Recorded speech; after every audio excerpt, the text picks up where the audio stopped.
بيك. اهلا بيك. ومعي الكاتبه والباحثه استاذه زكيه هدايه. اهلا استاذ زكيه. اهلا بحضرتك استاذ محمد.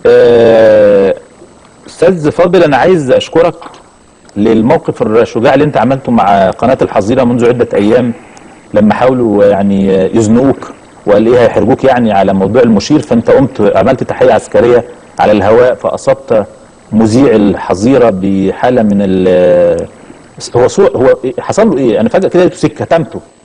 احكي لنا ايه اللي حصل. في البدايه لازم اكد انه لا يجوز الشكر او الثناء على واجب. وان اللي عملته ده كان جزء بسيط من اللي اتعلمته على يد الشهيد الحي الحسيني ابو ضيف. فكره اني لا اخشى في الحق لومة لائم. يعني انا كنت متردد كثيرا في الظهور على قناه الجزيره بسبب مواقفها وبسبب سياستها ضد اراده الشعب المصري وضد الدوله المصريه.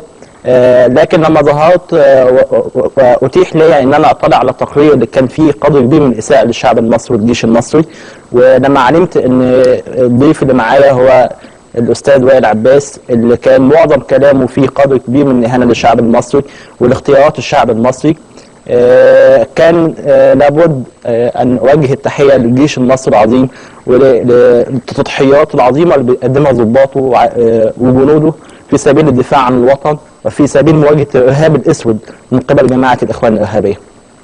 طيب احنا هنحاول نجيب الفيديو.